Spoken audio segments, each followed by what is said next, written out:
Hello friends, welcome back to this channel. दोस्तों, इस video में हम लोग बात करने जा रहे हैं आईडीबीआई बैंक के लिए। लेकिन अपनी बातचीत को कंटिन्यू करें उससे पहले आपसे दो रिक्वेस्ट करना चाहता हूं। दोस्तों, पहली रिक्वेस्ट ये है कि अगर आप डीमैट अकाउंट या ट्रेडिंग अकाउंट ओपन कराना चाहते हैं तो डिस्क्रिप्शन बॉक्स में एक लिंक आपके लिए दिया गया है।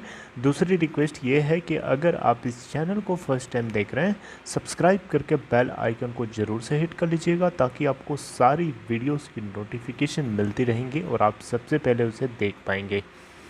दोस्तों, आईडीबीआई बैंक को लेकर के एक अपडेट है, वो आपको शेयर करना चाहता हूं। देखिए, आईडीबीआई बैंक को लेकर के इंडिया रेटिंग की तरफ से बहुत ही एक बहुत ही अच्छी रेटिंग दी गई है और ये एक अच्छी खबर है।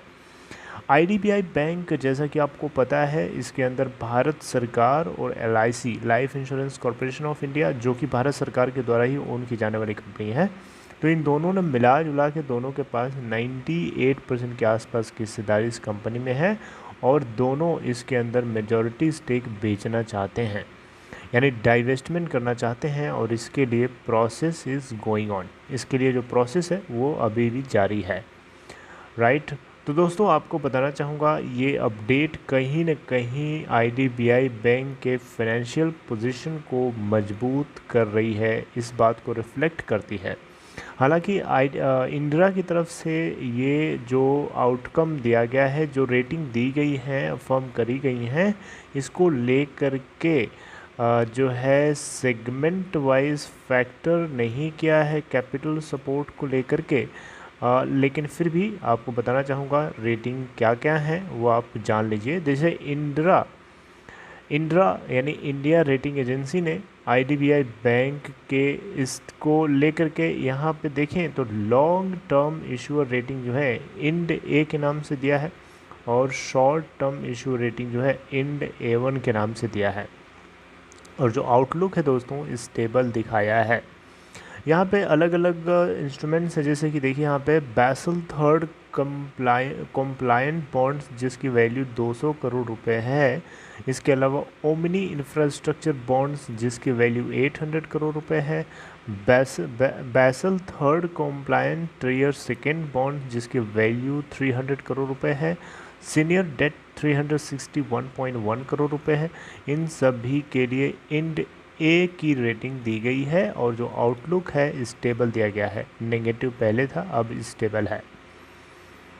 ओके, तो दोस्तों यहाँ पे डिपॉजिट रेटिंग की अगर हम बात करें तो इंड टीए के नाम से दिया है और आउटलुक स्टेबल है, पहले नेगेटिव था। क्रेडिट रेटिंग एजेंसी ने जो है सर्टिफिकेट्स ऑफ डिपॉजिट्स जिसकी वैल्यू 1600 करोड़ रुपए है, इसके लिए इंड A1 रेटिंग दिया है, स्टेबल आउटलुक।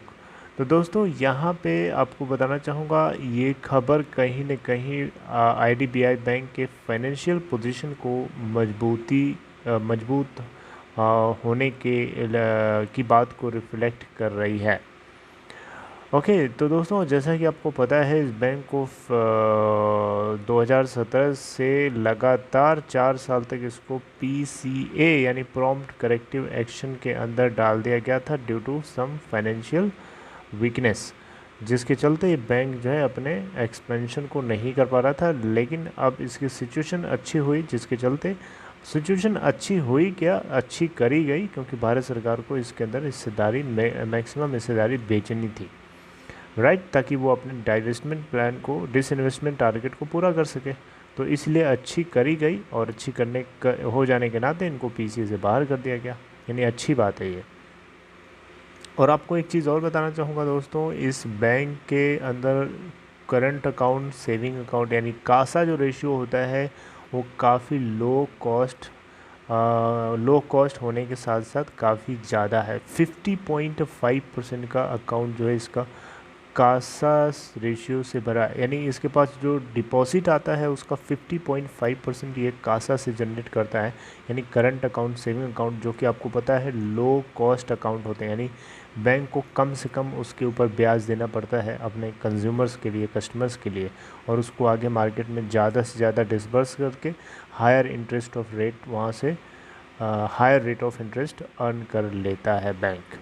और ये जो बैंक है अपना फोकस जो है मिड कॉरपोरेट साइज़ के कस्टमर्स की तरफ यानी मिड कॉरपोरेट सेगमेंट की तरफ बढ़ाने की कोशिश कर रहा है, राइट। और इसके लिए ऑलरेडी इनके पास कई क्लाइंट्स हैं जिनको ऑन बोर्ड ऑलरेडी कर चुके हैं। मैंने आपको बताया भी था 80 लोगों को ये ऑलरेडी ऑन बोर्ड कर चुके हैं।